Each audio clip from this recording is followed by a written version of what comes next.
A couple of days ago, I had a text from a friend of mine, and they were sharing what spiritual texts they were currently reading. And it brought up within me, oh my, I'm not reading any spiritual texts. Am I falling behind? And it made me pause and think about that. Like, there's a saying that says, the finger pointing to the moon is not the moon.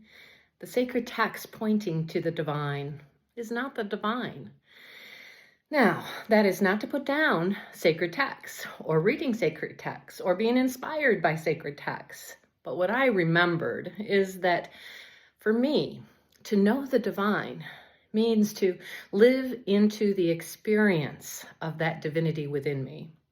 So I can take one simple idea, like the golden rule that I shared the other day, and I could practice that golden rule every day, every moment of every day for the rest of my life, and learn more about the divine than if every day I spent a half an hour reading some sacred text and never put what I was reading into practice.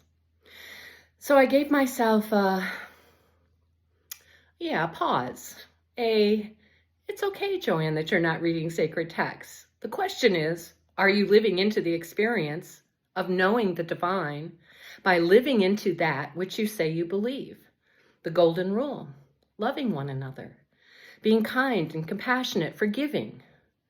All of those ways of being that I put into practice daily in my life help me to understand the power and presence of that divine that is within me and within you, and calls that forth within me through the experience of my life, through the living of those teachings. So hey, get inspired by sacred texts, but don't leave your nose in that book without practice. Practice, practice, practice. Join me.